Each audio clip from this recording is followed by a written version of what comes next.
20, and we're joined now by Senator Bernie Sanders from Burlington, Vermont. Of course, he challenged Joe Biden for the Democratic nomination, endorsed him in his run for president. After that fight, Senator Sanders, thanks for joining us again tonight. Congratulations, Joe Biden won your state. Are you confident he's going to win the White House?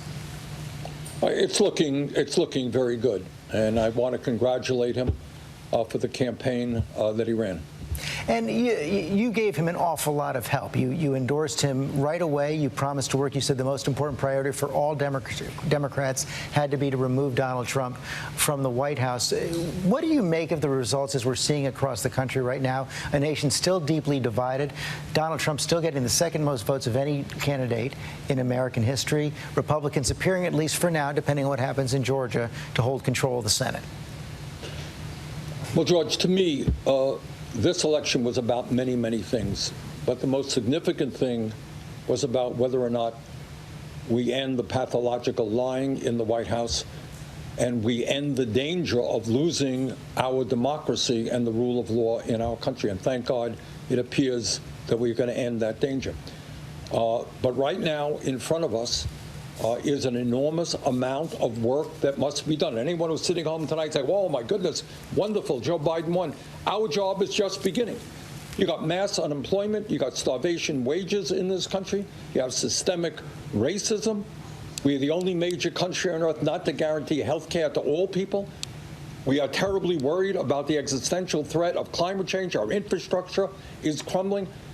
What Congress must do with President Biden is move aggressively and rapidly on an agenda that stands for working people and for low-income people, and make that as bold as it possibly can be. Well, there's just a lot of pain in this country that has got to be addressed. I guess it all comes down to possibly can be. You have fewer Democrats in the House right now. As I said, we don't know the outcome in the Senate, but it's going to be close either way, possibly Republican control. You earlier said that you expect Joe Biden to be the most progressive president since FDR. Is that still possible? Absolutely it is. Look, the American people understand that we have enormous and profound crises.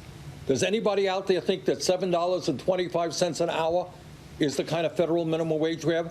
Does anyone out there think that we should be the only major country on earth not to guarantee health care to all people, not to guarantee paid family and medical leave, not to deal with the existential threat of climate change, not to create millions of jobs rebuilding our crumbling infrastructure? You know, George, I know I am attacked every day, far left, far left.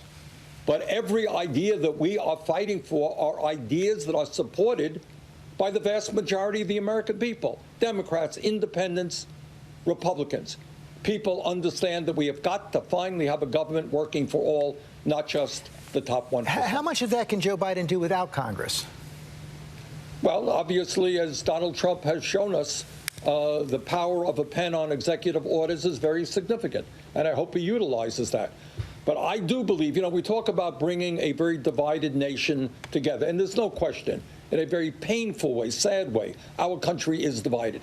And one way, it's not going to solve all of our problems, not going to solve systemic racism, but one of the ways that we can bring people together is around an agenda that works for farmers in Iowa as well as low-income people in New York City.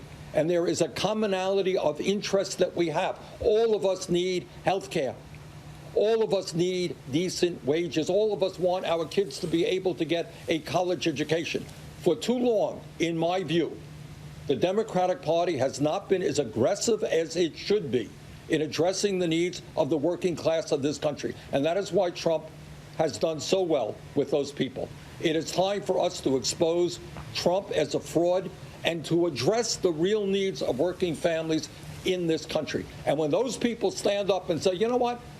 Yeah, I want my kid to be able to get to college. Yeah, I want my mother to have decent health care and to be able to afford prescription drugs.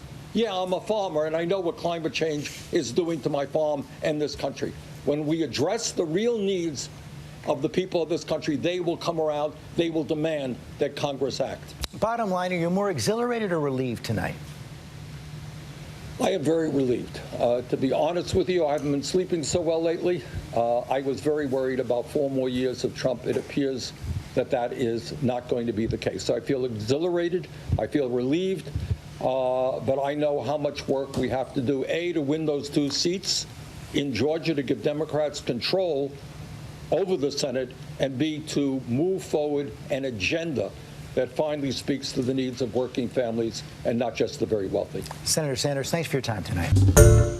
Hi, everyone. George Stephanopoulos here. Thanks for checking out the ABC News YouTube channel. If you'd like to get more videos, show highlights, and watch live event coverage, click on the right over here to subscribe to our channel. And don't forget to download the ABC News app for breaking news alerts. Thanks for watching.